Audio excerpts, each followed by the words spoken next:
You're listening to Flaunt. Find your sparkle and create a life you love after infidelity or betrayal. A podcast for women who've been betrayed by their intimate partner and want to turn their devastation into an invitation to reclaim themselves and their worth. Tune in weekly so you can start making sense of it all and learn how to be okay on the inside, no matter what goes on the outside.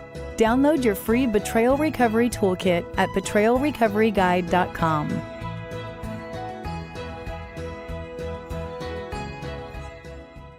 Let's talk about sex. Oh my gosh, sex is one of those things that I think a lot of us have a hard time talking about in the best of times. But then when we go through some sort of infidelity or betrayal, it becomes such a trigger because we have that thought, did I do something wrong? Did I not know about it? Did he cheat because of me?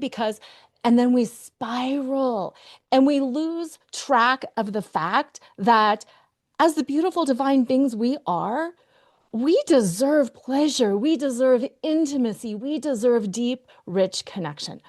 That's why I am so excited to bring Susan Bratton to you today. She is an intimacy expert to millions. She is a champion and an advocate for everyone who desires a passionate relationship. Now, whether you already know about her or you are going to learn about her today, you are going to be wowed. So sit down, pull out a pen and paper if you're a note taker, and let's get started. Welcome to the show, Susan. Laura, I've been looking forward to talking to you. I was really pleased to see your request for me to appear on your show come in because I've been through quite a bit of betrayal. And I have a lot of things that I want to share about it. And I really want to start with a story in thinking about some of the betrayal that I've been through. You know, I was thinking about betrayal, and there are people who betray you and you find a way to forgive them. And there are people who betray you and you realize that you just have to cut them out of your lives. And you know who they are, right? There's something about what you need that tells you whether they're a forgive and forget, move on and work through, or a never talk to them again level of betrayal with a certain type of a personality.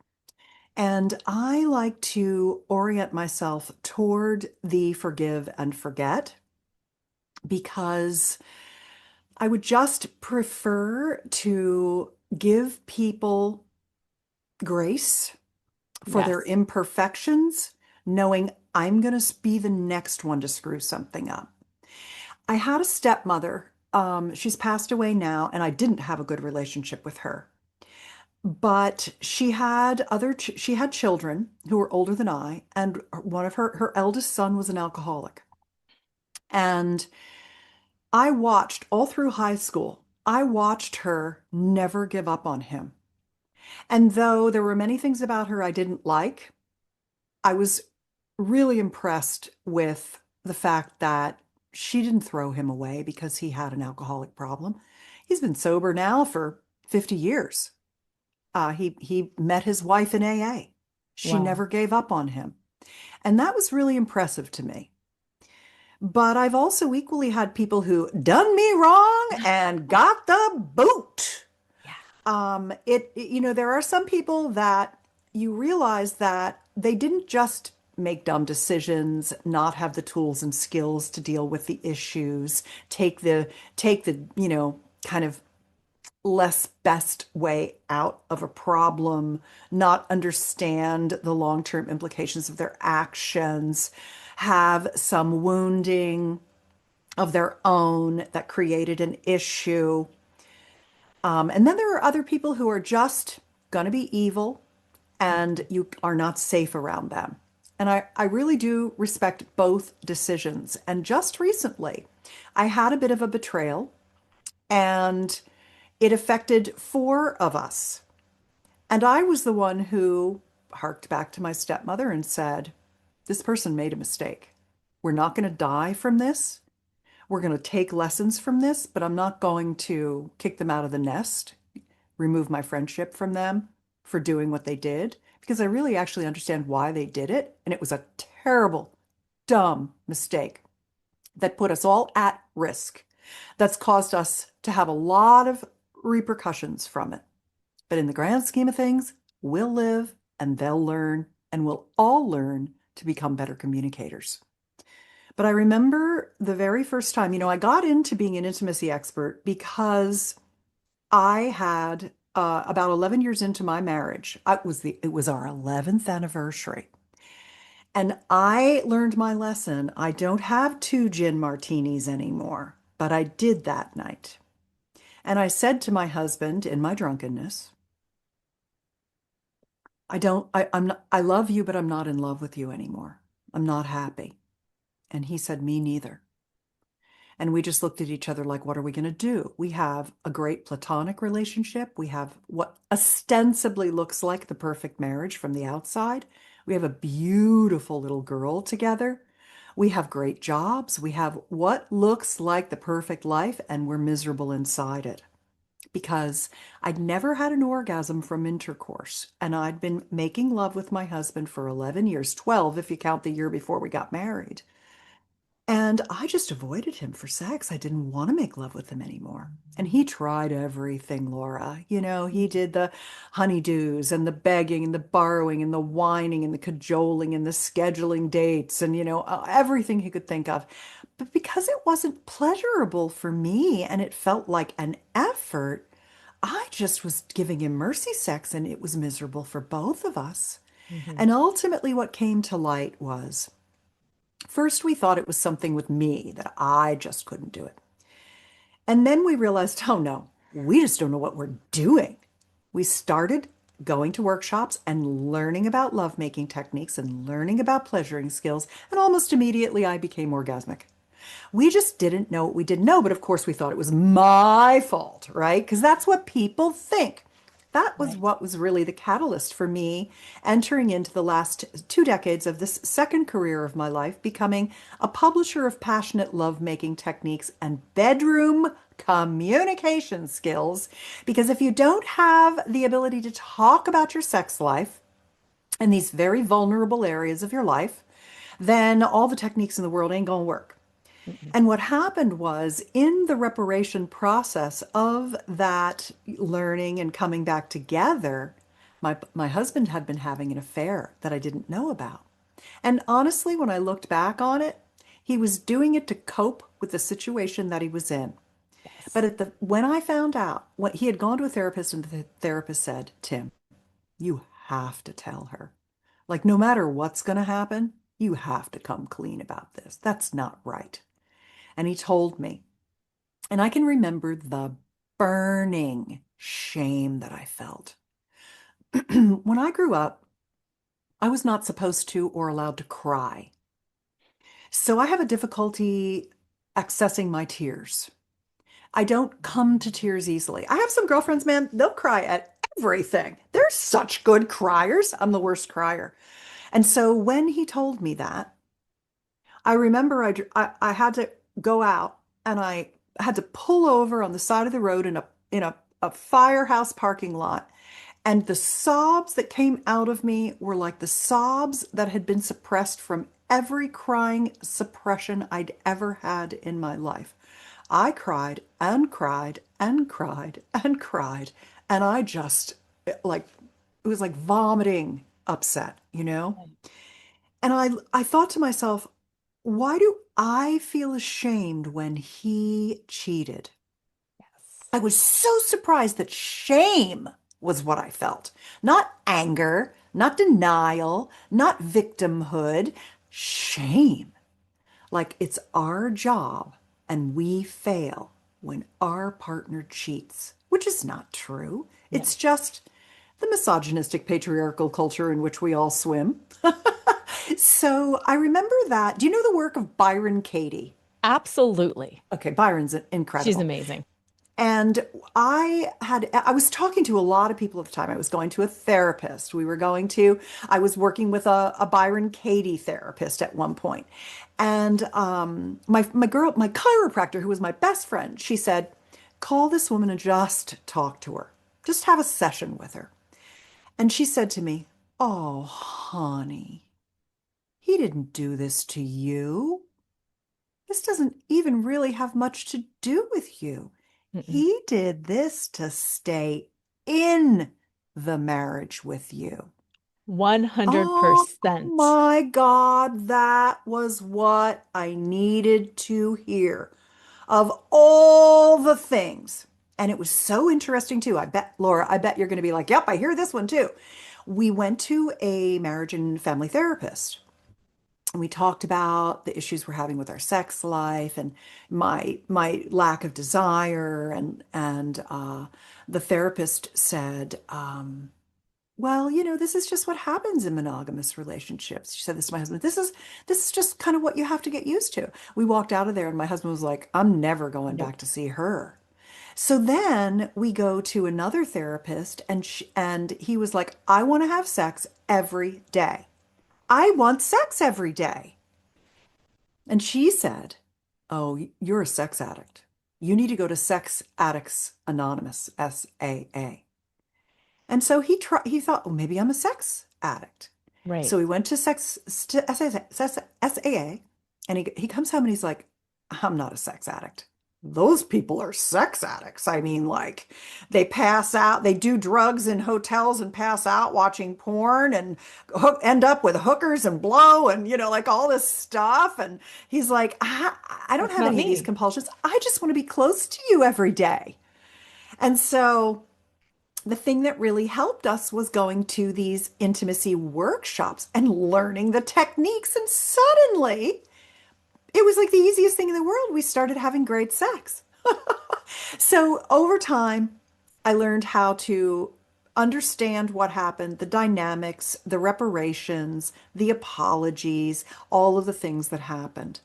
And that really helped me. Yes. Fast forward 20 years. By this time, that those reparations had made us realize that we were so good in bed together. We learned how to have great sex and we became fantastic lovers. And then we wanted to have relationships with other people too. We wanted to try this, poly thing, right? So we opened up our marriage. We always played together and we went through a lot of learning. And one of the women who came into our relationship right around COVID, and I got COVID very badly. Oh, And I have some genetic issues with some certain things where it took me out. I was mhm. down. And this was right when my husband had met a new woman. And I encouraged them to have a good time because I was too sick to do anything. And I was glad he had the company. And they fed me and took care of me for a year and a half while I got through it. But they Wow. fell in love and they got really close. And I kept saying, I'm lonely, guys. I'm lonely. I feel left out. And they're like, well, you can be with us. And I was like, I don't really want to. It's Right. not my thing. And they were like, well, get a new partner now that you feel better. And I'm like, okay, but I still feel lonely. Like that's not the solution.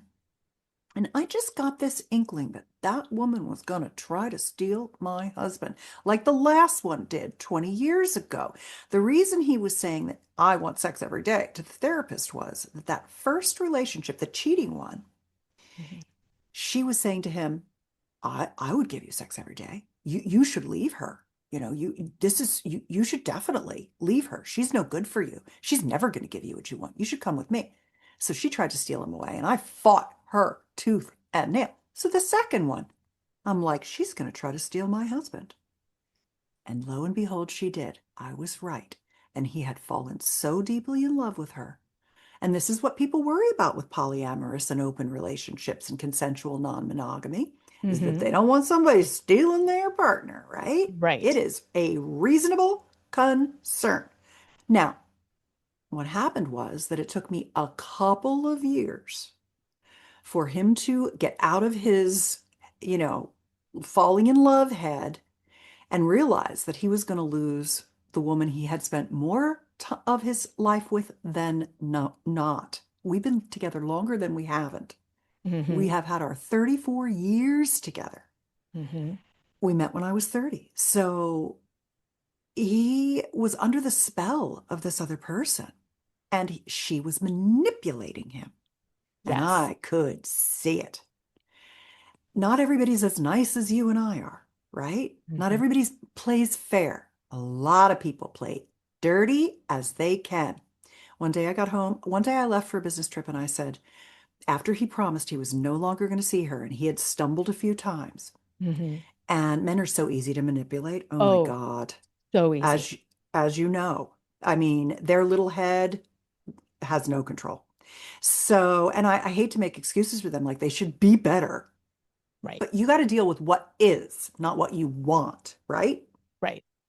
So I'm leaving for a business trip and we're right on the edge where I still don't trust him. He's betrayed me repeatedly. She's tried to come back. And I said, she monitors my social media. She's gonna come to the door. I had made him get new cameras and new locks. I made him change the locks and I made him get new cameras because I didn't trust him. No. And it was because I didn't trust her either. And I said, she's going to see I'm traveling because I'm going to post something on socials. And don't let her in the house. Don't open the door. What's he do? She shows up. He opens the door. She comes in. She moves him out of my house. Now, how did he could have stopped it. No, he can't. He could not stop it. She knew exactly how to manipulate him. And what's interesting is I could manipulate my husband. I could manipulate the crap out of my husband, but I'm a woman of integrity. My Right. job is to love and care and protect him for the things that make him so easy to manipulate. He is a genius, a darling man, a wonderful husband, but he's got some weak spots that can be exploited. Hmm. So lo and behold, I get home to an empty house. All his stuff is gone. I go, I drive over. I call him and I'm like, I'm coming to get you. Put all the stuff outside. I'm bringing the SUV and we're Right. going home. I went and I got him and I brought him home. And I said, I will fight you to the death for him. You will not Hmm. get him. There's no way. You better give up now. You're no match for me and you're going to lose. He's my husband. He's my father of my child.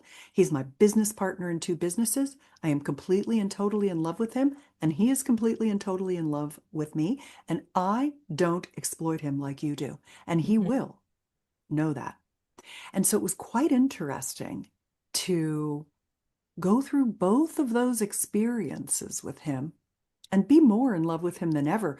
But the healing journey that we went through was a very important one for me, and how we did it and how we're still doing it even to this day. I'm So I'd glad you love to said delve into that. more of that with you as well. But I wanted to tell you, I wanted to just give you a couple of examples of betrayal, and there have been many, and not just all sexual and not just all relational. We're betrayed all the time by many, many people. This is Oh, part of right, life. right, right. It's something that we don't identify as betrayal. We just think, oh, something really bad happened, and then we don't heal it. And that's why I loved so much that you said, I am still on this healing journey Yeah, because there's been a lot packed in there and there's yeah, a lot to unpack. And it's not like, oh, I healed on Thursday at 2 o'clock, so now I'm good. That's hmm, not a thing. no, And yes, absolutely. I want to talk about healing. But before we hmm, move into yeah, that, there are several points that I want to kind of foot stomp, good. unpack, just so people hear. Hmm, One, the idea that we're supposed to know how to have sex, the idea that it's just supposed to be natural and innate no, and we're going to connect and do it. That's not a thing. right. That is not a thing. My question to you, everybody in the audience, where did you learn how to have sex? You probably just had it, and then maybe your girlfriend told you something or a partner told you something, but that's not education.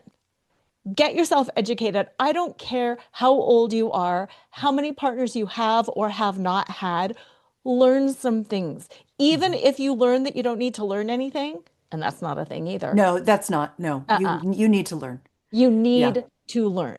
This You is what I need to do. learn. I teach passionate lovemaking techniques, and I'm terribly censored. So it's very hard to find these things. Porn is easy to find. Patriarchal perspectives on the way sex looks easy. Every movie look is based on male gaze and male arousal patterns, not women. Yeah. So it's and you can procreate, but you can't make love unless you know what you're doing. So I'd like to give myself a plug right here. Yes. Betterlover.com is where I have my newsletter. If you go to betterlover.com and you get on my newsletter, I send out 2 newsletters a week with pleasuring techniques, bedroom communication skills, really fun little quizzes you can take to learn more about your sexual personality types, your sex life bucket list ideas, things like that. And I would recommend you get on that because you'll be surprised that every single email you're like, I did not know that. I did not know that. Wow, wow, I'm learning so much. So Mhm. that is exactly right. We're not taught because we live in a repressed society. Yeah, absolutely. And the second thing that I want to point out, because this comes up a lot, people will find out their partner has an affair, is having an affair, and the Yeah. partner will say, "Let's just open up the marriage, then it's not cheating." That's not a thing either. That's You not the time to do it. No, no. You need communication. An Mhm. open marriage is something you communicate about in advance. You don't just say, "Oh, let's open up the marriage and then it's Mhm. okay." Yeah. If that's a choice Yeah. you want to make, it's made after, just like you did, after the initial affair recovery healing has Yes. happened. Yes. Long after, Yes. when the trust has returned. Yes. Yeah. Yes. So I wanted to comment on those two issues before we moved on. And Yeah. yes, let's talk about healing. What does that mean Hmm. somatically? What does that mean intellectually? What does that mean relationally? Let's Hmm. talk about that. Yeah. One of the things that I've realized in my relational dynamics is that my male partner processes things at a glacial pace. Emotions are so distant for him, and I think this is very typical for the male versus female partners. For me, I'm a pretty fast adjuster, and I'm able to kind of masticate my emotions pretty well. Yes. I think part of the reason is that I got very lucky. I grew up in the 60s and I was raised by a feminist mother who told me that I was really smart and made great decisions and that I should always trust my gut and that Good. I could make better decisions for myself than anyone else could and to believe in myself. And I don't think that a lot of people get that. Mm-mm. I actually think that's quite rare. And so I've always trusted my gut, which has been really, I think, honestly, one of the most beautiful gifts I've been given in my life. So I think I'm a fast adjuster, and I've also noticed that there are a lot of people who are very slow adjusters. They're not always men, but men seem to have their emotions are more distant. They have difficulty putting them into words, and therefore it takes them a lot longer to move through to healing. And I know that one of the most important things that I've had to do in both these experiences has been to be the utmost of patient. People Hmm. want to fix problems quickly because they hurt. And I have learned, and I think this came from my career in Silicon Valley, where early in my 20s, I started working for myself. And then in my 30s, I worked in Silicon Valley. And it's constantly changing. We're growing, we're acquiring, we're laying off, we're changing business strategies. Oh, my company went out, I got to get a new job. Blah, blah, blah. You learn to be able to sustain uncertainty. Hmm. And I think being able to live in the process and in uncertainty and to be able to hold that sensation is very good practice for also becoming a great lover and enjoying your sexuality.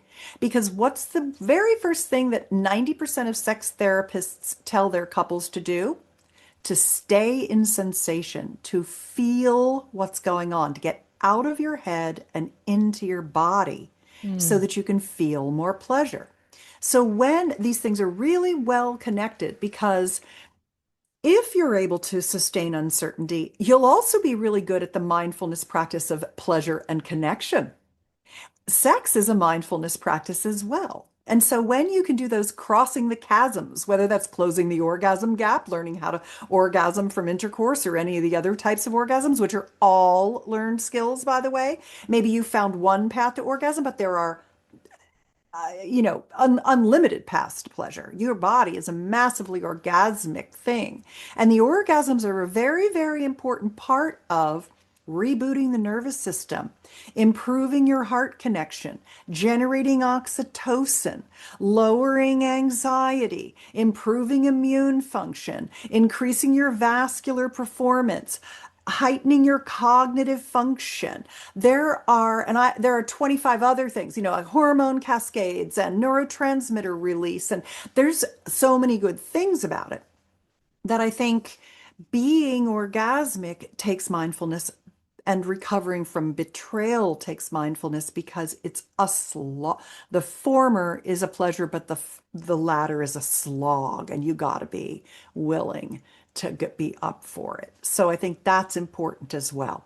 Yeah, it is. And the idea, it's such a juxtaposition.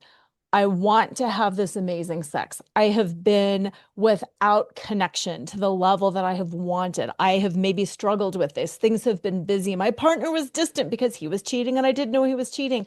I want that now, but Mhm. I'm so angry. I'm so Yes. hurt. I'm so Yeah. uncertain. Let's talk about Yeah. how do you have sex and still not maybe be certain about that person? How Yeah. can you reconcile all of that and Mhm. still stay in integrity? Yes, there's a couple of things I'd recommend. And remember that I'm only working with my own nervous system, my own level of evolution, my own genetic SNP profile, Hmm. my epigenetics, because one of the things that I noticed, and I'm going to answer your question because I think it's probably it's the jewel in the crown of this segment for us, Yes. is how you manage through that. And I want to, but there's something I want to say before I say it, which will help when I explain it. And that is that one of the most common things that I deal with is what is called mismatched libido, but is really not libido. Libido is your health. Desire is your emotion, and arousal is your body's climb to turn on. And they get kind of used together.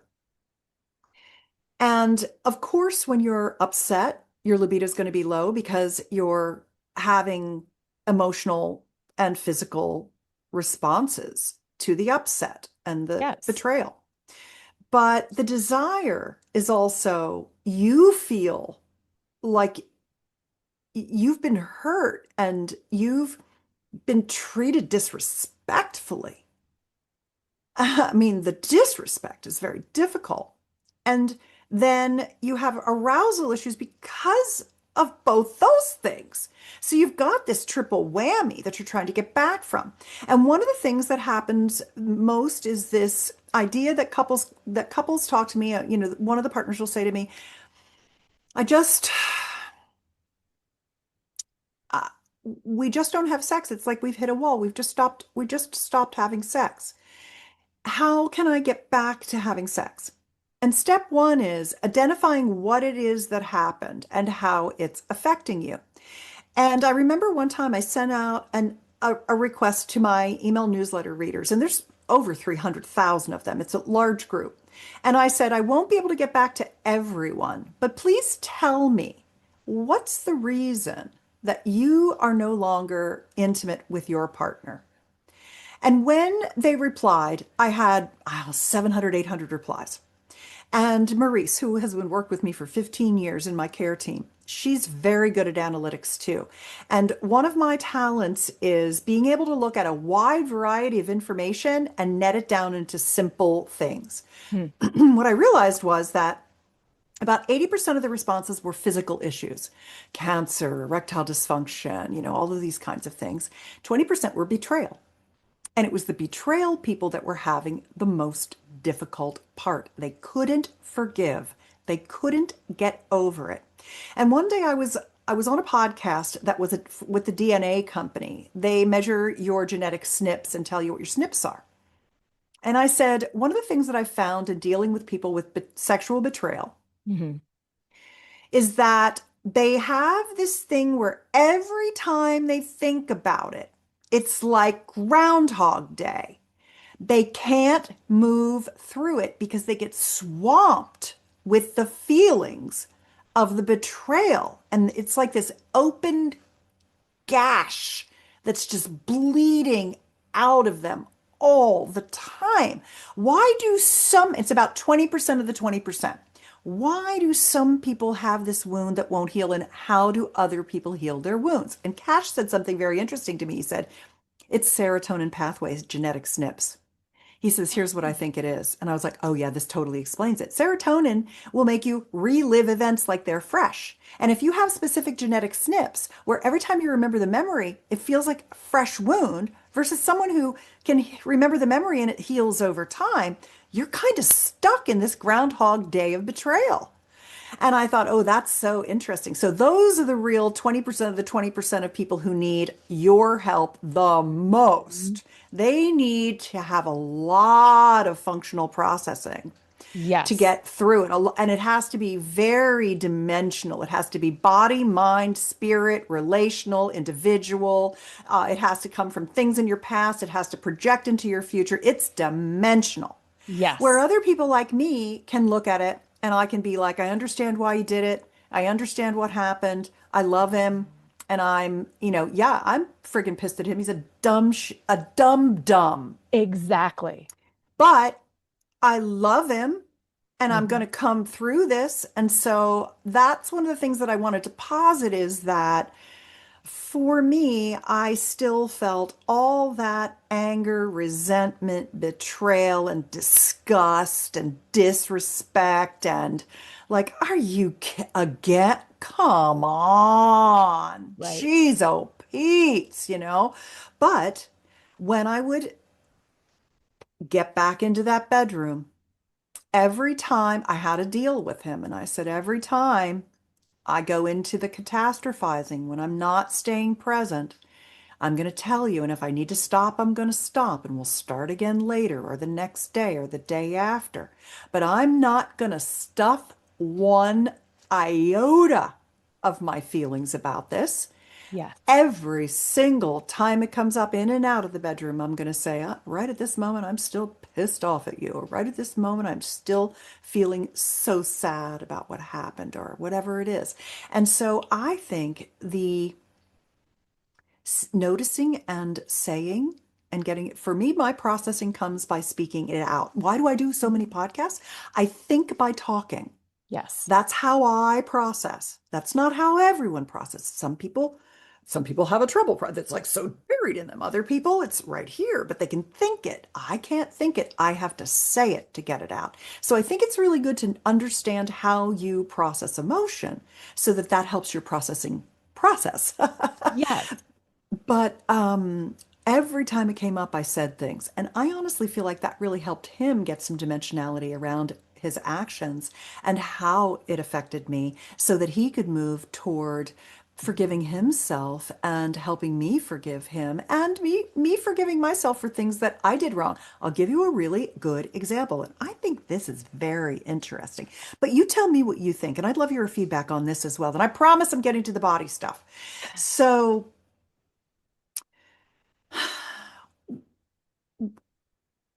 when when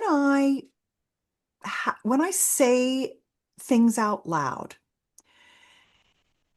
it it lets it go for me. It really lets it go for me so I can move on. Where I feel like there are other people that when they say it out loud, it makes it bigger for them. What have you found about that when you're working with people around betrayal? I I'm glad you asked that. I have found that people who have been betrayed have a very high need to be witnessed. They need to Hmm. have their pain witnessed. They need to have Hmm. their suffering witnessed. They need to have this experience witnessed. And there is a difference between having it memorialized, like we will always go back to the memorial of betrayal and we're all going to gather around it and we're going to feel bad. Yeah. That's not what we want, Mhm. but we need it witnessed and we need it held and we need that pathway forward to be lit. Yeah. Whether it's lit by a professional, whether it's lit by our friends, whether we learn to light that path forward ourselves. But Hmm. unless and until we are witnessed, it's always going to come up because it's this feed me, feed me, feed me. I Yeah. went through the worst thing in my life, and by God, I need to be seen in that. Yeah. Yeah. It really feels good to process it that way for me. Mhm. So it was interesting too, because the magic pill method was what I created from that question to all of those people. I came up with a 5-step process for helping people talk through what was holding them back Hmm. from having good intimacy again. Oh. Whether it was physical, emotional, and it's always a combination. When everything physical has an emotional component and a spiritual component too. And what I found was that couples didn't feel like they were on a level playing field. He felt like she could talk circles around him.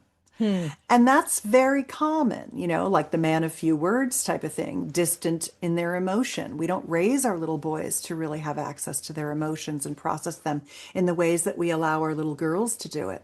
And so the Magic Pill Method, which is at magicpillmethod.com, is a free downloadable PDF that essentially helps you make a list of what you used to do that you miss, what you feel you can no longer do, Hmm. and what's broken that could be fixed so that you could move some things from the I don't think I can do it anymore to I think I can do it again.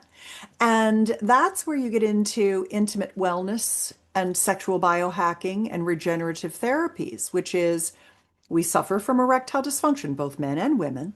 We suffer from loss of sensation, inability to have orgasmic pleasure. We suffer from atrophy. We suffer from loss of lubrication. We suffer from prostate issues. We suffer from incontinence issues. We suffer from fissures and all kinds of things. All of those things can be fixed 98% of the time through regenerative therapies and treatments. And so we can move people who no longer have sex because they think sex is only intercourse, because that's how they've been raised. Sex is for making babies, so the only thing that matters is intercourse. To, oh, intimacy and pleasure and orgasm is actually kissing, full body touch, breast play, oral pleasuring, manual pleasuring, and penetrative, experiences.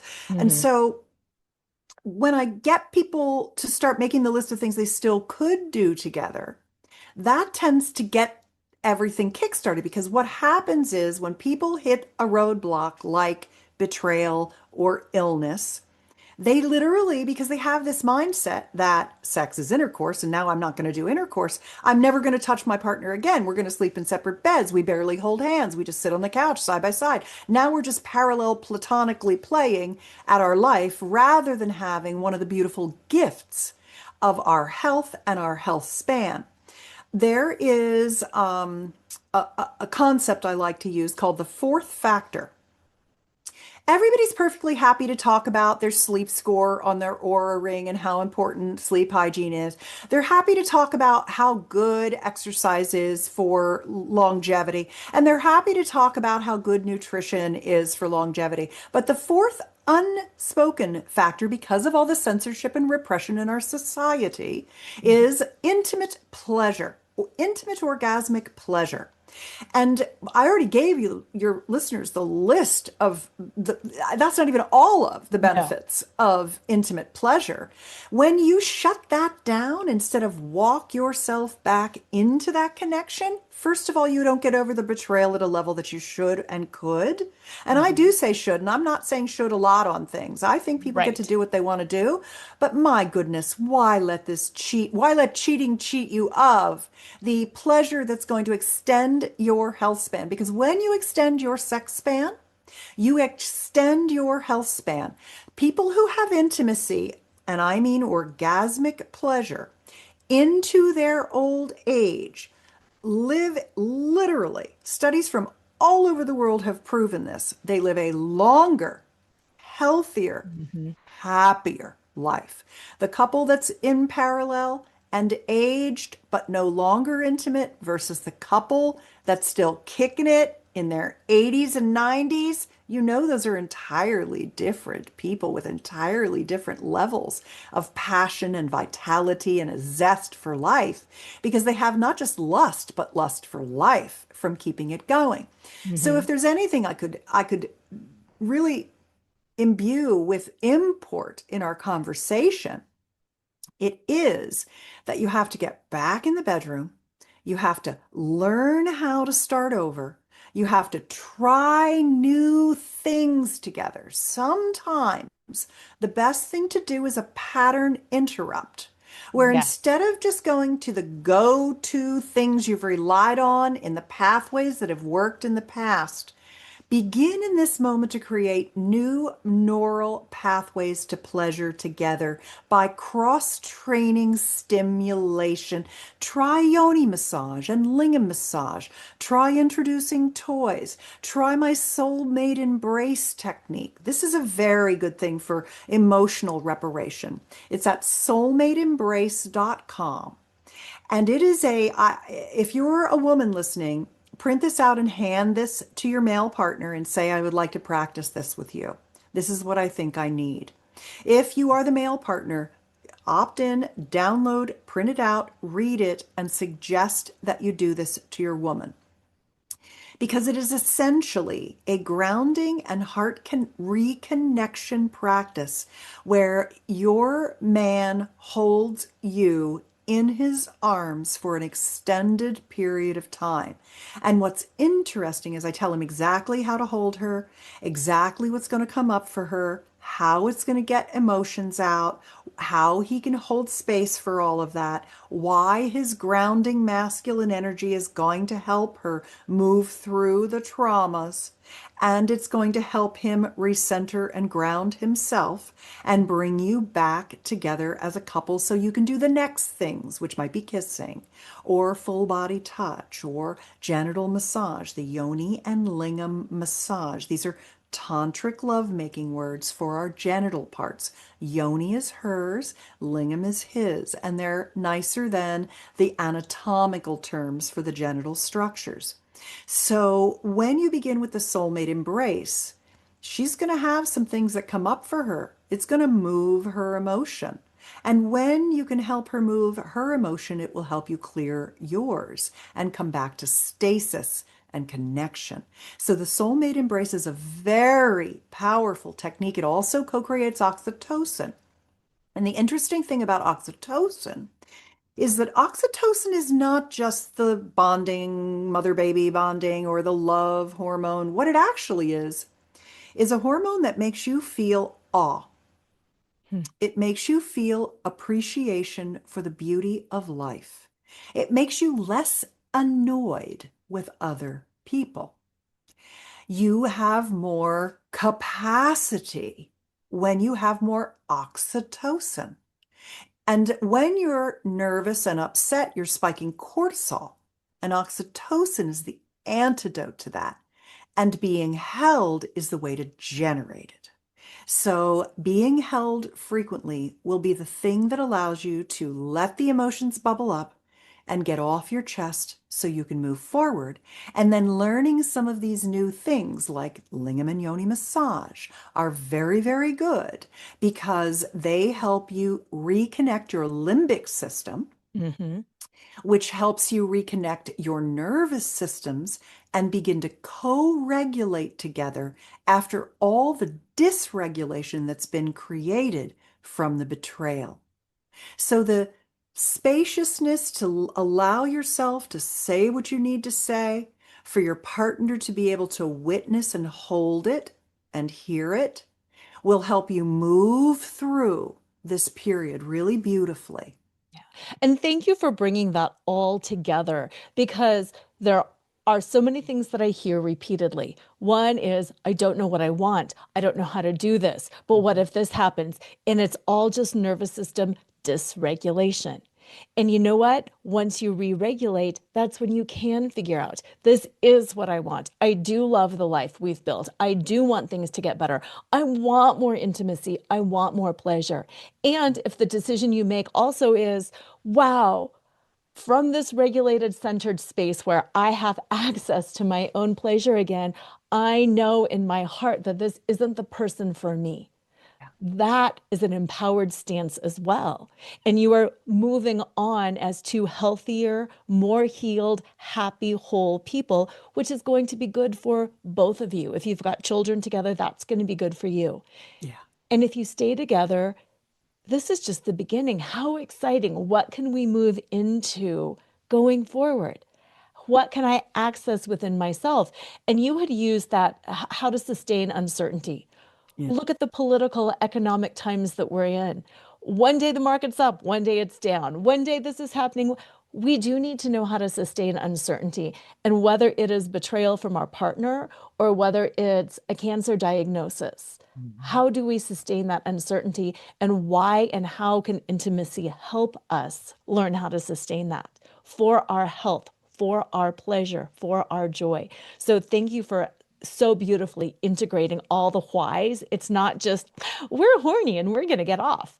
Yeah. There's a reason for this that even goes deeper than that. Yeah, it's emotional resolution. Yeah. Yeah, it's conjoined reparation. Mm-hmm. Yeah, it definitely is. Mm-hmm. Remind me the URL to your fantastic download that I just read yesterday. Yes, thank you. It's betrayalrecoveryguide.com. I loved your ebook. I thought it was an excellent step by step. You really laid out the process to get through this. And for all of the people who aren't listening to your show, those are the people I feel bad for because they don't even know how to work through this and not only get through it and repair, but to feel more mature and more resourceful when it happens again. Because Yes. things are going to, whether it's your partner or somebody else or a work thing or whatever, betrayal is a part of life. And so having the coping mechanisms and the way that you teach people to get through betrayal is so important. It's funny how I think it's such an upsetting situation for people because they don't have the tools to do it, that they avoid it, they Mm-hmm. stuff it, and they don't handle it, and then they carry it. Yes. And I mean, there are still every once in a while something will come up for me with my husband. And I just say it. Like it's Mhm. his job to hold that. Like that's his learning too. We have experiences where we learn from our mistakes, and he knows I love him. He knows I'll never want him to go away. But he also knows that he screwed some, and I may screw some things up. I just Oh, screwed up different totally. things. I just screwed up different things, not that thing. Yeah. Yeah. I also really appreciate when you talked about I went after him and I brought him home. You I went know. for what you wanted. I did. And so many of us, especially in this patriarchal, misogynistic culture, feel like Hmm. I am the victim. I can't go for what I want. I can't speak up. Yeah. And thank you for giving people permission. Even if it doesn't work out, you are absolutely entitled to go for what you want. And Yeah. one of the stories that I have told before, and I'm going to tell it again too, I was a corporate attorney for 10 years. I advocated on behalf of everybody else, but when something would happen to me, I'd be like, oh, it's okay. Oh, Hmm. it's fine. And it Mm-mm. was this whole shift that I had to realize, whoa, whoa, whoa, whoa, whoa. Yeah. I get to decide what I want and I Yeah. get to go after it. And if it doesn't Hmm. work, that's okay. But I don't Yeah. need anybody's permission. Hmm. And if something happens, that's, I don't want to say it's okay, but Yeah. it's okay. And Hmm. I still have control. So Yeah. thank you for saying, I can do this. I'm Can going I after add? it. I want to add one more thing, and it's boundaries. Yes. So, boundaries are very interesting, and that's what you were just talking about. You were talking about getting your boundaries breached.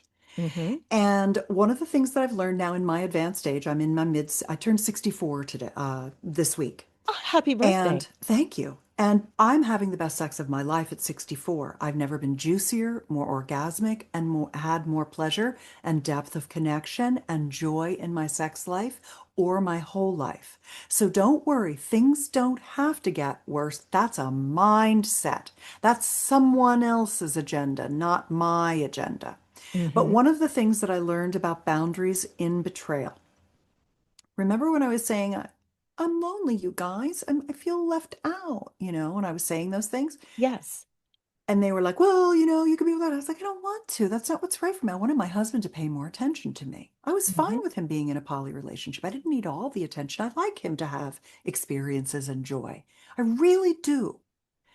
But it was too one-sided and I was feeling left out. But he was falling in love with her, which I also understood. And I thought, well, he really he's having this opportunity and I can't give him everything he needs because I'm too ill. And I understand it. I'm going to let him have a good time. But when I said I wasn't happy and they didn't immediately adjust, then I should have been more insistent. And I feel like I was very insistent about it.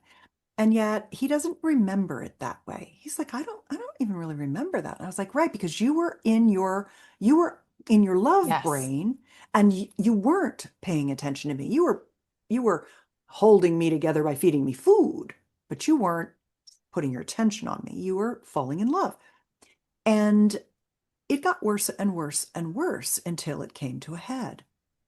And what I realized was that instead of allowing my boundaries to get breached, that I need to just, when my boundaries get breached, I need to really put a point on it. Like stop, Yes. drop, and be like, let me explain exactly what's going on here for me. Let's talk about this and work it out. Instead of just kind of like saying, I'm not happy. I don't like this. This isn't good. I'm worried. I feel left out. I don't feel like this is right. This isn't going in the right direction.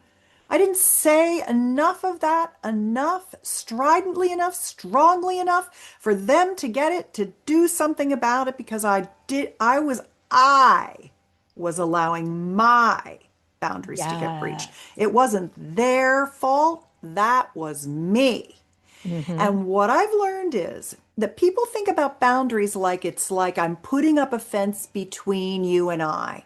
This is my boundary. It's like, don't cross this boundary. But I don't think about boundaries that way anymore. And I actually think it's kind of a dumb name. What I think boundaries are rules for how to love me really well. Oh, I like that so much better. Me too. And we should come up with something like, like whatever it might be, like love steps or, Right. like what I really want are you to take these love steps that I need. And when you're not taking these love steps, it's hurting me. And Hmm. when you take those love steps, then I know you love me. When you don't take those love steps, I don't know if you love me. Like if we Hmm. had it that way and we just replaced the words from boundaries, boundaries makes it seem like I need to have this thing and you better give it to me. When that's Right. not at all what they are. No. So I like to rework that whole idea and I like to remind people how important it is to not allow your boundaries to get breached. Right, right. And again, you have permission to do that. You have permission. You have Yes. permission to say, to do, to take action, because nobody is going to advocate on behalf of you Yeah. except you. I mean, I Yes. really wish there was somebody following me around saying, no, no, no, no, no, you disrespected her. And people would say, oh my gosh, you're the ultimate authority. But that's not how it works, Yeah. sadly. We are the ultimate authority Yeah, we are. individually for ourselves. We are the ultimate authority for ourselves. Yes, which ties us right back to when you were talking about the way you got raised. My mom, Trust your gut. you know. Nobody can make a better decision for you Yeah. than you. Yeah. And whatever it is, if you call it universe, if you call it spirit, if you call it inner knowing, I don't care what you call it. Go within. The body knows. Yes. The mind is going to trip you up, but move from the head to the heart to the gut. What do those different body parts say? We all know. I know you know. And if you need permission, you can ask me, you can ask Susan, you can have somebody, and we'll say, oh, you have permission to do that. But Yeah. you know. So listen, trust yourself, Mhm. make decisions on your own behalf because For in your own Susan's right. best interest. Yes, nobody can Mhm. do that for you. Because if they love you, they want what's best for you too. Yeah. And the thing is, too, if they don't love you, isn't that good to know? Yes. Yeah, if they're not willing to do what you need to feel safe, secure, and loved, then they're not the person for you. And that is when you move on and you let them go. And Hmm. there are people who make mistakes and they did the best they could do and they're not perfect. And there are people who make mistakes and you know that they would do it again if they could get away with it. And that's your determinant. Yes. Yes. It's not hard to decide whether to stay or whether to go. it's Mhm. hard sometimes to figure out how to figure it out. But that's Yeah, or where, to get out, how to figure out how to get out. yeah, that's a We're whole other. so intertwined. That is a hard part to dissect. Yeah. Yes. Yeah. And I'm putting a bug out here because I feel like we need a whole other hour on aging and intimacy Yeah. because there's a lot. There's the mindset, there's the Mhm. physiological, and I love your work around biohacking Thank you. and also just around you don't have to stop having sex. Oh no, it gets better and better. Yes. So please know that that's out there. And please know that even though you might not have had great sex up until now, Oh, it's just the beginning. it's just the beginning. I You was can figure 42 it before I out. had my first orgasm from intercourse. Yeah. It just takes time.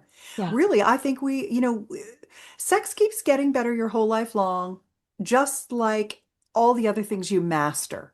It's just a part of mastery. My cooking has never been better. I mean, everybody wants to come over to my house and get a meal because my cooking is delicious, and so is my sex life. It's the Yeah. same. I've practiced it for 30 or 40 years.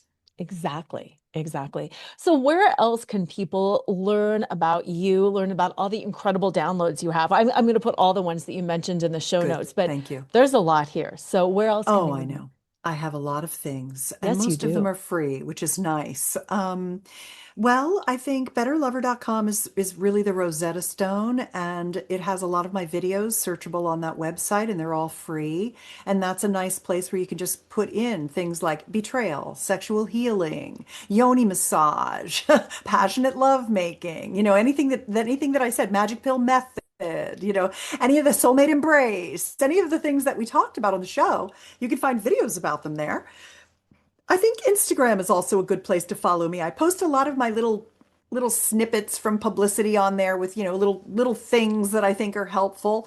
And that's my name, but you have to smush it together. A lot of people try to steal my name and set up fake accounts and stuff. So it's all one word, Susan Bratton, SusanBratton. Susan Bratton. You can follow me on there and you can always slide into my DMs. But if you're going to ask me a question, it's better to reply to my Better Lover emails because then I'm in front of my computer and not on my phone and I can do a better job of answering any questions that you have. And if you'd like me to come back and talk about sexual regenerative therapies, sexual I would love biohacking, that. etc., extending your sex span, I'd be delighted to. I'd come back anytime and talk about that because the last thing we want is for things to be preventing you from having the fourth factor, Yes. intimacy, extending your sex span, that are so easy to fix if you just knew what to do. Yeah, let's absolutely do that because that is something that I hear a lot too. Oh my gosh, I can't start over. I'm 40. And I'm like, oh my God, yes, you can. You're just a baby. You're You're just a so baby. little. Oh, you're just a little baby. You're just getting started. Don't worry. It's all in front of you. Exactly. So let's extend that. So at any age, you can have the best sex and the best intimacy of your life. So thank you so much. I look forward to our next Thanks, Laura. conversation. Me too. Good. And listeners, have an incredible week. And as usual, always remember to flaunt exactly who you are because who you are is always more than enough. Tune in next time to Flaunt, find your sparkle, and create a life you love after infidelity or betrayal with Lora Cheadle every Wednesday at 7 a.m. and 7 p.m. Eastern Standard Time on syndicated Dream Vision 7 Radio Network.